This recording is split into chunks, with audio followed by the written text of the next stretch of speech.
এসে গেছি আমরা কনকদুর্গা টেম্পলের সামনে। রাস্তায় কিন্তু অনেক হনুমান রয়েছে এখানে। পরন্ত বিকালে এই যে আলোটা পড়েছে নদীর জলে, সূর্যের আলোটা খুব সুন্দর লাগছে দেখতে।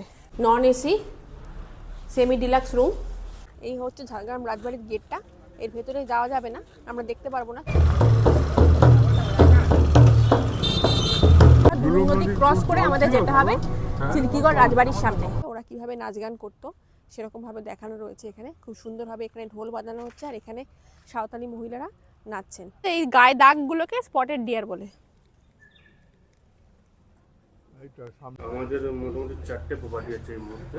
আচ্ছা, যেটা হচ্ছে এই ঈশানী গেস্ট হাউস, যেখানে আপনারা ছিলেন। ব্যাকা স্লিপ যেগুলো হয় সেগুলো চড়ছে, স্লাইড চড়তে খুব ভালো লাগে ওর।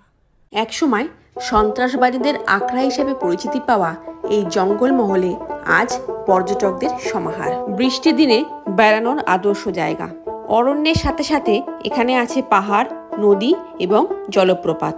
নির্জন এবং নিরিবিলি পরিবেশে পরিবারের সাথে একটি বা দুটি দিন অনায়াসেই আপনারা কাটিয়ে আসতে পারেন এই ঝাড়গ্রাম ও বেলপাহাড়ি থেকে। শহুরে কোলাহল মুক্ত দুটি দিন, যা বাড়তি অক্সিজেন যোগাবে মধ্যবিত্তের কর্মব্যস্ত জীবনে। এই অঞ্চলে মূলত আদিবাসীদের বাস।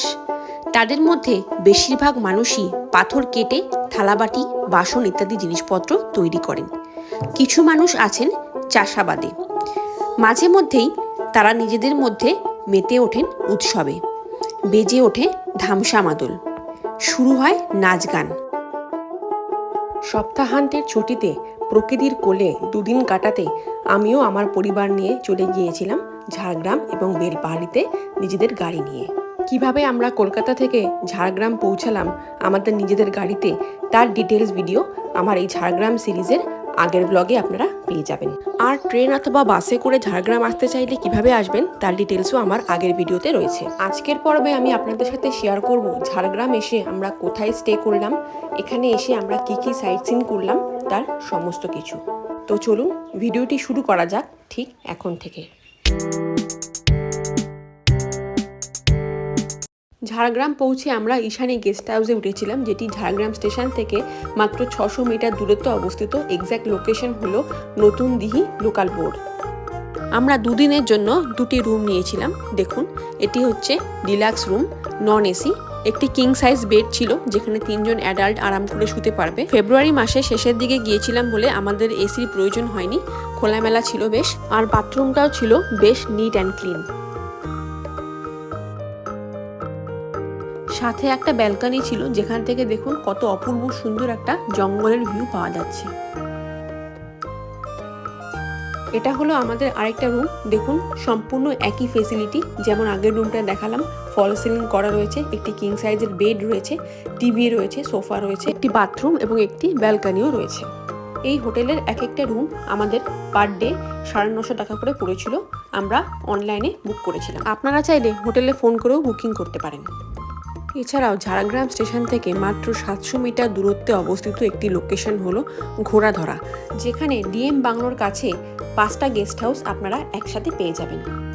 সেগুলি হলো নিরিবিলি homestay, Dulung guest house, Kanakdurga guest house, Arnasundari guest house এবং নিউ শ্রীনিকেতন গেস্ট হাউস। এগুলোতে আপনারা নর্মালি 1000 থেকে 1500 টাকার মধ্যে এসি নন এসি রুম সহজেই পেয়ে যাবেন। বন্ধুরা, আমরা এখন ঈশানী গেস্ট হাউসে দাঁড়িয়ে রয়েছি। তো এই গেস্ট হাউসের একজন এখানে রয়েছেন, ওনার থেকে আমরা জেনে নেব যেখানে ওনাদের কি কি রুম, কি কি ক্যাটাগরির রুম রয়েছে, ওনাদের কটা প্রপার্টি রয়েছে আর কিরকম কি প্রাইস রয়েছে। আমাদের মোটামুটি 4টে প্রপার্টি আছে এই মুহূর্তে। আচ্ছা, যেটা হচ্ছে এই ঈশানী গেস্ট হাউস, যেখানে আপনারা ছিলেন। হ্যাঁ, ঈশানী হেরিটেজ আছে সামনে, আপনার হচ্ছে প্রিন্স প্যালেস আর আমাদের প্যারাডাইস রিসর্টস। 4টে মোট প্রপার্টি আছে। ঈশানী গেস্ট হাউসে আপনার হচ্ছে এসি নন এসি সব রকমই আছে, মানে ডিলাক্স, ধরুন সুপার ডিলাক্স, সুইট, সব রকমের রুম আছে। আপনার হচ্ছে 1200 প্লাস জিএসটি থেকে রুম স্টার্টিং আছে। Non AC AC deluxe room 1400 plus GST, super deluxe room হচ্ছে 1600 প্লাস জিএসটি। সিজন অনুযায়ী রেট কম আপ ডাউন করানো হয়। যেমন মেনলি ধরুন থেকে আপনার হচ্ছে দুর্গাপুজো থেকে আপ টু হোলি টাইম মানে রেট একই থাকে। হোলির পরে রেট আপ ডাউন মানে কম বেশি এরকম করা হয়। যেমন আবার শনিবার রোববার হলে আবার সেম রেট হয়ে যায়। ওইটাই ওখানে দু রকম কোয়ালিটির রুম আছে, ডিলাক্স আর হচ্ছে স্যুট রুম। ডিলাক্স হচ্ছে আপনার 2500 প্লাস জিএসটি, আর হচ্ছে স্যুট রুম হচ্ছে 3500 প্লাস জিএসটি, সব এসে। আর আমার হচ্ছে আরেকটা নতুনই ওপেনিং হয়েছে, মাত্র 1 বছর হলো, প্যারাডাইস রিসোর্ট বলে। ওইখানে হচ্ছে সেম মানে দু রকমেরই রুম আছে, যেটা হচ্ছে 3 বেডরুম 4 বেডরুম। 3 বেডরুম হচ্ছে 4500 প্লাস জিএসটি, কমপ্লিমেন্টারি ব্রেকফাস্ট থাকে বাফেটে। আর 4 বেডরুম হচ্ছে 5500 প্লাস জিএসটি, কমপ্লিমেন্টারি ব্রেকফাস্ট বাফেটে। আর আমাদের মেনলি হচ্ছে আমাদের এই যে 4টে প্রপার্টি আছে, এই 4টে প্রপার্টির এখানে টোটাল ইয়েতেই দেওয়া আছে আমাদের 4টে। এখানে দেখুন ঈশানী গেস্ট হাউস ছাড়াও ওনাদের আরও 3টে প্রপার্টি রয়েছে ঝাড়গ্রামে, যার নাম এবং ফোন নাম্বার এখানে মেনশন করা রয়েছে। এগুলো দেখেও আপনারা এনকোয়ারি করে বুকিং করতে পারেন। এটা রয়েছে মেনু কার্ড ঈশানী গেস্ট হাউসের। দেখুন এখানে ওদের কী কী পাওয়া যায় আইটেম, খাবারের আইটেম সব দেওয়া রয়েছে, তার সাথে সাথে উইথ প্রাইস রয়েছে। এই যে দাম মেনশন আছে এর সাথে কিন্তু এক্সট্রা 5% জিএসটি অ্যাড হবে, জিএসটি ছাড়া এখানে দাম দেওয়া রয়েছে। আমরা 3টে ফিশ থালি এবং একটি চিকেন থালি অর্ডার করে নিয়েছিলাম। ফিশ থালি ছিল 200 টাকা এবং চিকেন থালি ছিল 250 টাকা। থালিতে ছিল ভাত, ভেজ ডাল, 2 রকম ভাজা আর বাঁধাকপির তরকারি। এবং যারা চিকেন নেবেন তাদের চিকেন, যারা ফিশ নেবেন তারা ফিশ। ঈশানী গেস্ট হাউসের সামনে থেকে আমরা টোটো করে নিলাম ঝাড়গ্রামের লোকাল সাইট সিন করার জন্য। এই হচ্ছে আমাদের টোটোটা। আমরা এখন লোকাল সাইট সিন করতে যাচ্ছি ঝাড়গ্রামে। তো টোটোতে উঠে পড়ছি, আমাদের 600 নেবে সাইট সিন করতে। আপনারা যারা 4 হুইলারে ঝাড়গ্রাম এবং বেলপাহাড়ি ঘুরে দেখতে চান তারা ঝাড়গ্রাম স্টেশনের কাছ থেকে অথবা যে হোটেলে রয়েছেন সেই মালিকের সাথে কথা বললেও ওনারা অ্যারেঞ্জ করে দেবেন। শোনাই কেমন লাগছে? ভালো লাগছে। এখন আমরা বসেছি, সবাই মিলে লাঞ্চ করে নিয়েছি। লাঞ্চ করে আমরা বেরিয়ে পড়েছি। এখন বাজে 3:23, মানে মোটামুটি 3:30 বাজে। দেখি কতটা আজকে সাইট সিনগুলো কমপ্লিট হয়। প্রথমে আমরা যাব চিল্কিগড় কনক দুর্গা মন্দির, এটা দেখতে। আমরা কেন্দুয়ার জঙ্গল ক্রস করে যাব কনক দুর্গা মন্দিরে। তো চলুন যেতে যেতে আপনাদের সবটা শেয়ার করছি। আমরা চাইলেই আমাদের নিজেদের গাড়ি নিয়ে সাইট সিন করতে পারতাম, কিন্তু একজন লোকাল মানুষের সান্নিধ্য পাওয়াটা খুবই প্রয়োজন, কারণ তার মাধ্যমে আমরা পারবো অজানাকে জানতে এবং অচেনাকে চিনতে। ঝাড়গ্রাম মেন সিটি থেকে প্রায় 15 কিলোমিটার দূরে চিল্কিগড় নামক স্থানে এই কনক দুর্গা টেম্পলটি অবস্থিত এবং লোকমুখে শোনা যায় যে এই মন্দিরটি প্রায় 500 বছরের পুরনো। কনক দুর্গা টেম্পল যাওয়ার রাস্তাটা কিন্তু খুবই সুন্দর। আশপাশটা বেশ গ্রাম্য পরিবেশ, গাছপালা রয়েছে, ধান ক্ষেত রয়েছে, খেজুর গাছ দেখতে পাচ্ছি আমরা অনেক। আর তার সাথে সাথে এখানে আদিবাসী প্রজাতির বেশ ঘরবাড়িও দেখতে পাচ্ছি, মাটির তৈরি।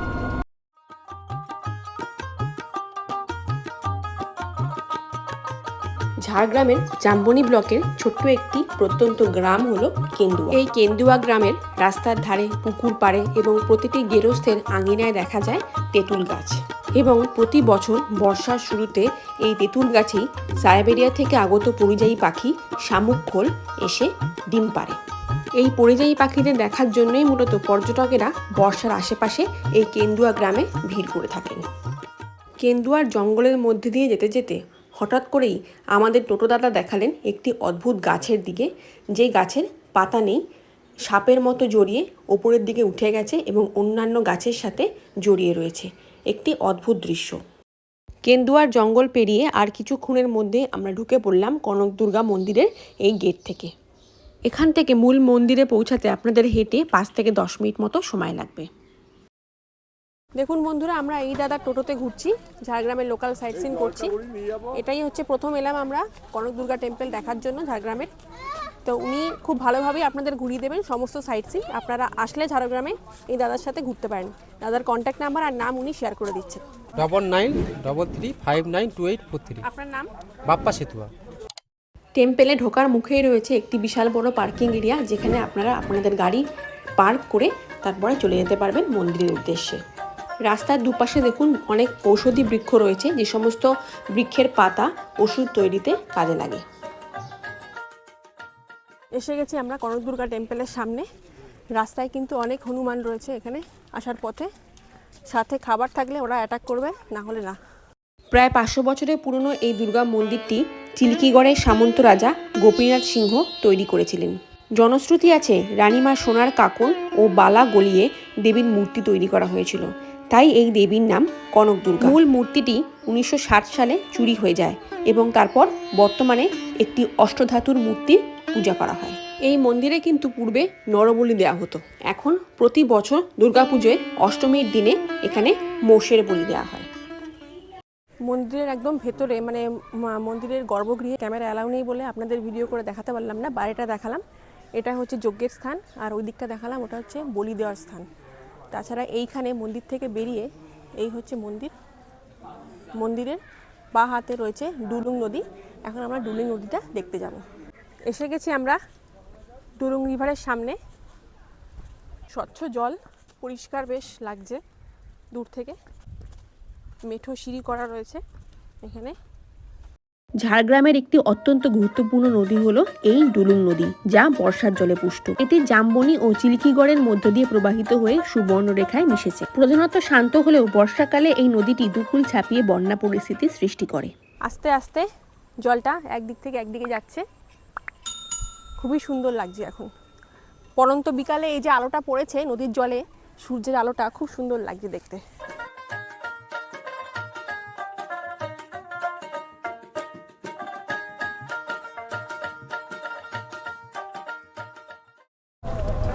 ডুলুং নদী হলো মেনলি বর্ষার জলে পুষ্ট নদী। তো এখন জলটা কম, এখন একটু শীতকাল সবে গেল।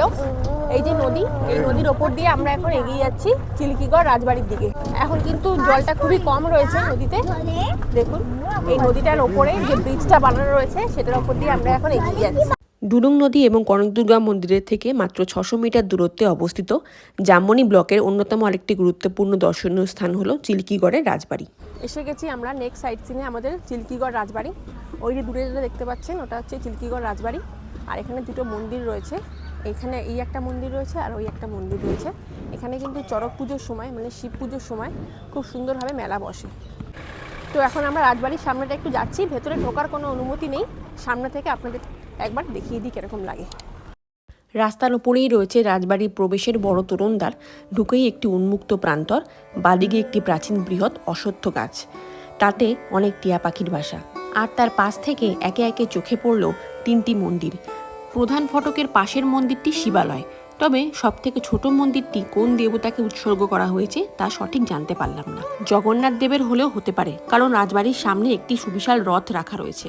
চিল্কিগড়ের এই রাজবাড়ি কিন্তু বহু পুরনো এটা, এই রাজবাড়িটা তো চুন সুরকি দিয়ে তৈরি। তো দেখুন এখনও কতটা সুন্দর রয়েছে, মানে অক্ষত অবস্থায় যে রয়েছে এই জিনিসটা। 400 বছরের পুরনো জিনিস মানে বুঝতে পারছেন যে কতটা পুরনো জিনিস, মানে সেটা বোঝাই যাচ্ছে যে কতটা ভালো হতো। ওল্ড ইজ গোল্ড তো এই জন্যই বলা হয়। প্রায় 400 বছর আগে জামবনি রাজা ছিলেন ভূমিপুত্র সামন্ত রাজা গোপীনাথ সিংহ এবং চিল্কিগড় ছিল তার রাজধানী। চিল্কিগড়ের প্রাচীন কনক দুর্গা মন্দির এবং এই রাজবাড়িটি রাজা গোপীনাথ সিংহের আমলেই তৈরি। পুত্রহীন রাজার একমাত্র কন্যা সুবর্ণমতির সাথে পরবর্তীকালে বিবাহ হয় পার্শ্ববর্তী ধলভূমগড়ের রাজা জগন্নাথ দেও ধবলদেবের। 1765 সালে রাজা গোপীনাথ সিংহের মৃত্যু হয়। তারপর চিল্কিগড়ের রাজা হন জগন্নাথ সিংহ। ওনাদের পুত্র কমলাকান্ত দেও ধবলদেবের সময়কে চিল্কিগড়ে স্বর্ণযুগ বলা হয়। তবে এই রাজবাড়ির সাথে আরও একটি ইতিহাস জড়িত আছে। ঐতিহাসিক চুয়ার বিদ্রোহ চলাকালীন রাজা জগন্নাথ সিংহ এই চিল্কিগড় রাজবাড়ি থেকেই 1769 সালে ধল বিদ্রোহের ঘোষণা করেন। মুঘল ও ব্রিটিশদের মিলিত স্থাপত্যশৈলীতে তৈরি এই দ্বিতল রাজবাড়ির দেওয়ালে অন্যান্য কারুকার্যের সাথে বাংলা রীতির কল্পার কাজও চোখে পড়ে। রাধাকৃষ্ণের মন্দির, এই যে মন্দিরটা দেখতে পাচ্ছেন পাঁচচূড়া বিশিষ্ট, এটি হচ্ছে রাধাকৃষ্ণের মন্দির। বহু পুরনো মন্দির এটি।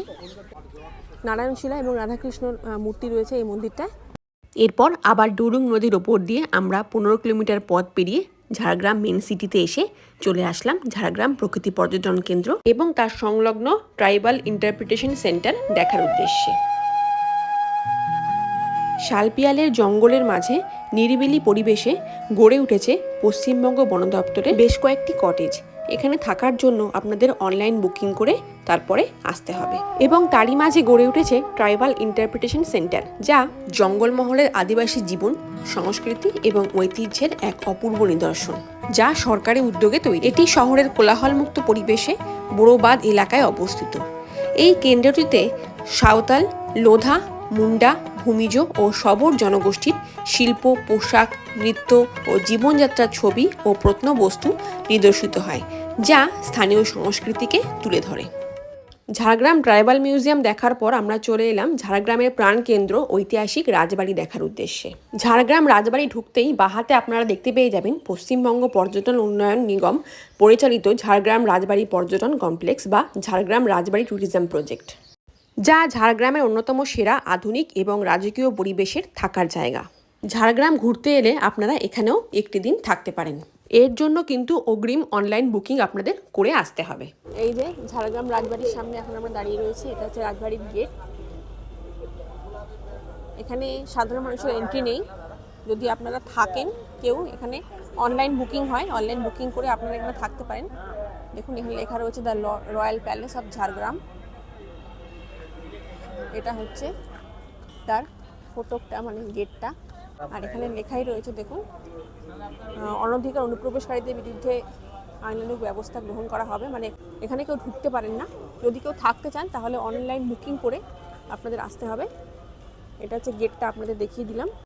ঝাড়গ্রামে 1592 খ্রিস্টাব্দে রাজবংশের সূচনা হয় রাজা সর্বেশ্বর সিংহের হাত ধরে। বাংলা, বিহার এবং ওড়িশার সুবেদ আর মান সিংহের জেনারেল ছিলেন তিনি। সে সময় আদিবাসী সম্প্রদায়ের রাজা মলদেবকে পরাজিত করে তিনি মল্লদেব উপাধি পান এবং তখন থেকেই এই ঝাড়গ্রামে মল্ল রাজবংশের সূচনা। 1931 খ্রিস্টাব্দে রাজা নরসিংহ মল্লদেব এই রাজপ্রাসাদটি নির্মাণ করেন। রাজপ্রাসাদের দ্বিতলে এখনও মল্ল রাজ পরিবারের সদস্যরা থাকেন এবং নিচের তল ও গেস্ট হাউসের মোট 14টি কক্ষ নিয়ে হেরিটেজ হোটেল স্থাপিত হয়েছে, যেখানে থাকার জন্য আপনাদের অগ্রিম অনলাইন বুকিং করে আসতে হবে। ঝাড়গ্রাম রাজবাড়ি সংলগ্ন এলাকাতেই রয়েছে একটি অতি সুন্দর শিব মন্দির। দেখুন কত সুন্দরভাবে এই মন্দিরটি ডিজাইন করা রয়েছে। এসে গেছি আমরা ঝাড়গ্রাম সাবিত্রী মন্দিরের সামনে। এটাও কিন্তু 350 বছরের পুরনো মন্দির, ঝাড়গ্রামের অতি পুরনো মন্দির। তো এখন আমরা ভেতরে ঢুকবো। সন্ধ্যাবেলাটা লাইটিং দিয়ে খুব সুন্দরভাবে সাজায়। তো এখন যে এসেছি আমরা, দেখতে কিন্তু খুবই ভালো লাগছে। ঝাড়গ্রামের অন্যতম প্রাচীন ও ঐতিহ্যবাহী মন্দির হলো সাবিত্রী মন্দির, যা 350 থেকে 400 বছরের পুরনো। এটি মল্লদেব রাজবংশের কুলদেবী মা সাবিত্রীর মন্দির। এখানে কোনো সাকার মূর্তি নেই। দেবী সাবিত্রী এখানে একটি পাথর বা পটের দুর্গা রূপে পূজিত হন। প্রচলিত লোককথা অনুযায়ী রাজপুরোহিত বা রাজা স্বপ্নাদেশ পেয়ে এই মন্দিরটি প্রতিষ্ঠা করেছিলেন। বিশেষত দুর্গাপুজোর সময় এখানে চিরাচরিত প্রথা মেনে পূজার্চনা করা হয়, যেখানে রাজ পরিবারের ঐতিহ্য বজায় রাখা হয়। দেখুন মন্দিরের দেওয়ালটা দেখে বুঝতে পারবেন কতটা পুরনো, চুনসুরকি দিয়ে তৈরি। এগুলো কিন্তু আগেকার দিনে কিন্তু ইটের প্রচলন ছিল না। এখন যেমন ইট দিয়ে বাড়ি মন্দির তৈরি হয়, তখন কিন্তু চুনসুরকি দিয়ে তৈরি হতো, সেটা এটা দেখেই বোঝা যাচ্ছে।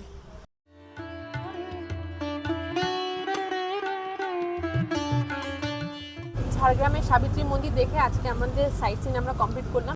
এরপরে হাতে টাইম থাকলে আপনারা দেখে নিতে পারেন কৃষ গার্ডেন। ঝাড়গ্রামের রঘুনাথপুর এলাকায় অবস্থিত এই কৃষ গার্ডেন শাল, সেগুন, পলাশ এবং মহুল ঘেরা। ঝাড়গ্রাম মেন শহর থেকে প্রায় 7.5 কিলোমিটার দূরে অবস্থিত এই কৃষ গার্ডেন পরিবার ও বন্ধুদের সাথে কাটানোর মতো একটি আদর্শ জায়গা। সাথে বাচ্চা থাকলে এই গার্ডেনটি তারা খুব এনজয় করবে। দেখুন বন্ধুরা, এই কৃষ গার্ডেনে কিন্তু এরকম গেস্ট হাউসও রয়েছে, এদের রেস্টুরেন্ট রয়েছে। মানে গার্ডেনটা হচ্ছে এদিকে আর গেস্ট হাউস রেস্টুরেন্টগুলো ওইদিকে। মানে আপনারা ঝাড়গ্রাম এলে কৃষ গার্ডেনে বেড়াতে তো আসবেনই, তার সাথে সাথে আপনারা যদি চান কৃষ গার্ডেনে এসে থাকতে 1 রাত বা 2 রাত, তাহলেও কিন্তু থাকতে পারবেন। এরপর দেখে নিতে পারেন জঙ্গলমহল জুলজিক্যাল পার্ক, যাকে ঝাড়গ্রামের ডিয়ার পার্কও বলা হয়ে থাকে। অন্যান্য চিড়িয়াখানার থেকে এটি আলাদা, কারণ কৃত্রিমভাবে তৈরি করা হয়নি এটিকে। পশ্চিমবঙ্গের বৈচিত্র্যময় ল্যাটেরাইটিক ইকোসিস্টেমের এক চমকপ্রদ শোকেস প্রাকৃতিক জঙ্গলের মাঝে গড়ে ওঠা এই চিড়িয়াখানা। এখানে আপনারা বিভিন্ন ধরনের হরিণ, চিতা, ভালুক, নেকড়ে থেকে শুরু করে বিভিন্ন প্রজাতির বানর, হাতি ও দেখতে পাবেন রং বেরঙের সুন্দর সুন্দর পাখি। ঝাড়গ্রাম মিউনিসিপ্যালিটির কাছে নতুন দিঘিতে গড়ে উঠেছে ছোট্ট একটি ইসকন টেম্পল। আপনারা চাইলে এখানেও একবার ভিজিট করে আসতে পারেন। মন্দিরে সকাল থেকে সন্ধ্যা পর্যন্ত ভগবানের বিভিন্ন সময়ের আরতি হয়ে থাকে, যেগুলো আপনারা মন্দির ভিজিট করলে উপভোগ করতে পারবেন। এছাড়া এখানে ভোগ প্রসাদ খাওয়ানোরও সুব্যবস্থা রয়েছে। সকাল 8:30 নাগাদ আমরা ওখানে গিয়েছিলাম, তাই সেই সময় ধূপা আরতি চলছিল এবং আমরা বেশ কিছুক্ষণ ধরে সেই আরতি শুনছিলাম। আজকে ঝাড়গ্রামের সাইট সিনের ভিডিওটা আপনাদের কেমন লাগলো অবশ্যই কমেন্ট করে জানাবেন। যদি ভালো লেগে থাকে একটা লাইক করে দেবেন এবং চ্যানেলটি সাবস্ক্রাইব করে পাশে থাকবেন। তো চলুন আজকের মতো বিদায়, আবার দেখা হচ্ছে আপনাদের সাথে কালকে বেলপাহাড়ি ভ্রমণ নিয়ে।